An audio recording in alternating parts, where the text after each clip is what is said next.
Captain सुमन Gill, team India के एक इतने यंग कप्तान जिन्होंने मात्र 25 साल की उम्र में ही इंग्लैंड में जाकर इंग्लैंड की सरजमी पर सीरीज को ड्रॉ कराया है। मतलब टीम इंडिया इस सीरीज को भले ही नहीं जीत पाई, लेकिन ये 5वें दिन पर और 5वां मुकाबला जिस तरीके से खेला गया वो हमारे लिए किसी भी जीत से कम नहीं था। क्या कुछ कहा है कप्तान सुमन गिल ने अपनी इस यंग टीम के बारे में, क्या कुछ कहा है उन्होंने मोहम्मद सिराज के इस फिनोमिनल एक कंट्रीब्यूशन के बारे में, क्या कुछ कहा है सिराज ने खुद जब वो इंटरव्यू में आए थे उनसे किस तरीके की बातें की गई हैं और किस तरीके का भरोसा उन्होंने अपने आप पे दिखाया, बॉलिंग लाइनअप के ऊपर क्या कुछ कहा है, गौतम गंभीर के बारे में सुमन गिल ने क्या कुछ कहा है। चलिए ये सारी चीजें जानने की कोशिश करते हैं एक एक करके। हेलो दोस्तों, वेलकम बैक टू द क्रिकेटोलॉजी। सबसे पहले बातें करते हैं कप्तान सुमन गिल के बारे में।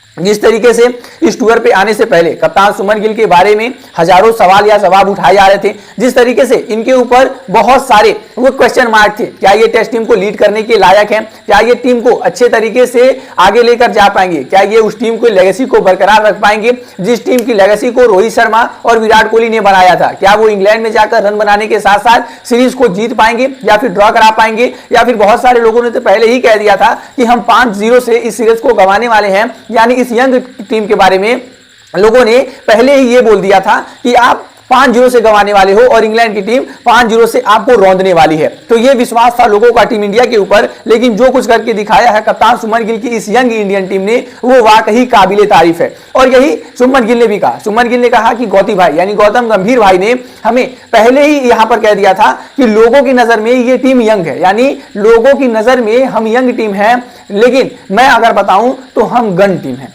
जी हाँ, ये हमारी टीम गन्स की टीम है और ये हमारी टीम गन्स से भरी हुई है। यानी हमारी टीम भले ही देखने में ऊपर से उम्र से यंग लगती है, लेकिन जो हमारे खिलाड़ियों के अंदर वो जो आग भरी हुई है वो किसी भी उम्र दराज किसी भी एक्सपीरियंस खिलाड़ी से कम नहीं है। और वो गौतम गंभीर की बातों को हमने इस सीरीज में देखा, जहां पर सुमन गिल एक खुद अनएक्सपीरियंस खिलाड़ी थे। 14 का एवरेज था इससे पहले इंग्लैंड की टूर पर। यशस्वी जायसवाल पहली बार इस टूर पर आए थे, साई सुदर्शन पहली बार इस टूर पर आए थे। वहीं पर करुण नायर जिनकी 8 सालों के बाद वापसी हो रही थी, वो भी पहली बार इंग्लैंड की सरजमी पर टीम इंडिया के लिए खेल रहे थे। वॉशिंगटन सुंदर पहली बार टीम इंडिया के लिए इस टूर पर आए थे।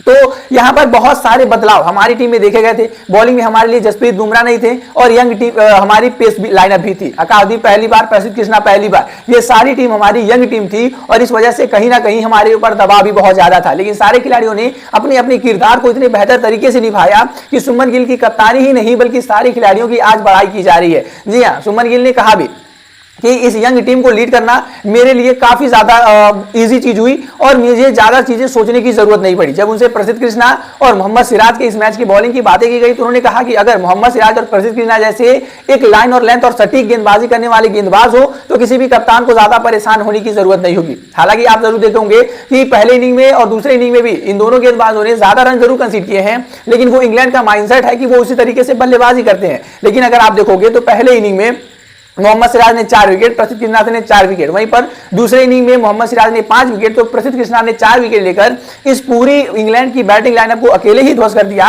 और आकाशदीप जो मैच के हीरो थे जिन्होंने एक मुकाबले में ही 10 विकेट लिया था, वहां पर आकाशदीप को उन लोगों ने आगे ही नहीं आने दिया। मतलब पहली पारी में इन दोनों खिलाड़ियों ने 8 विकेट लिया था और दूसरी पारी में इन दोनों खिलाड़ियों ने मिलकर कुल 9 विकेट ले लिए। तो ये अपने आप में बताता है कि मोहम्मद सिराज जैसे गेंदबाज का होना, प्रसिद्ध कृष्णा जैसे गेंदबाज का होना एक यंग कप्तान के लिए काफी ज्यादा इजी चीज होती है और ये खुद सुमन गिल ने बताया। हालांकि इन दोनों पेसरों को लीड करना सुमन गिल के लिए इतनी ज्यादा बड़ी बात नहीं रही होगी, क्योंकि आईपीएल में ये तीनों प्लेयर एक साथ ही खेलते हैं। यानी सुमन गिल जो गुजरात टाइटंस के कप्तान है, वहीं पर अगर मैं आपको कहूं कि इस साल आईपीएल में प्रसिद्ध कृष्णा और मोहम्मद सिराज भी गुजरात टाइटंस की तरफ से खेलते हुए दिखे थे। यानी इन तीनों के बीच एक अच्छा खासा कॉम्बिनेशन था। इवन आईपीएल के ऑक्शन के दौरान जब ये पता चला था कि मोहम्मद सिराज गुजरात टाइटंस की टीम में जाने वाले हैं, वहीं पर ये बॉर्डर गावस्कर ट्रॉफी चल रही थी। ऐसे दौरान पर जैसे ही पता चलता है कि गुजरात टाइटंस की टीम ने मोहम्मद सिराज को बाय कर लिया है, मोहम्मद सिराज बताते हैं कि सुमन गिल दौड़ते दौड़ते जाते हैं और उनके पास वो गले लगा लेते हैं और वो कहते हैं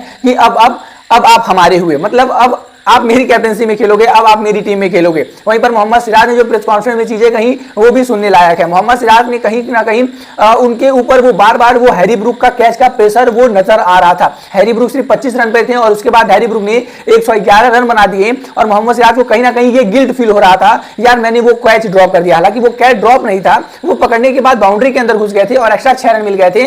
और मोहम्मद सिराज ने वो चीजें सोच ली थी कि यार अगर ये कैच मेरी वजह से छूटा है और अगर हैरी ब्रूक को जीवनदान मेरे वजह से दिया गया है, तो ये मुकाबले को भी मैं पलटूंगा जो इतना ज्यादा क्लोज आया। और हम सभी ने देखा मोहम्मद सिराज ने मुकाबले को पलटा ही और उन्होंने अपने ऊपर विश्वास किया और उन्होंने कहा कि आज सुबह जैसे ही मैं उठा मेरे अंदर से एक अलग ही बिलीव की वो कहे तो बातें याद आ रही थी और मुझे भरोसा था कि मैं अपने आप को बैक करूंगा और मैं ही मैच को जिताऊंगा। उन्होंने एक रोनाल्डो के साथ बिलीव का वॉलपेपर लगाया ताकि जब वो आंखों से खेले तो उन्हें वही दिखाई दे, और मोहम्मद सिराज ने ऐसा किया भी। आज आकर सुबह सुबह ही जब टीम इंडिया को कुल 4 विकेट चाहिए थे तो उन्होंने 3 विकेट अकेले ही लिया और 1 विकेट प्रसिद्ध कृष्णा ने लिया और साथ ही मोहम्मद सिराज ने अपना पंजा भी पूरा किया।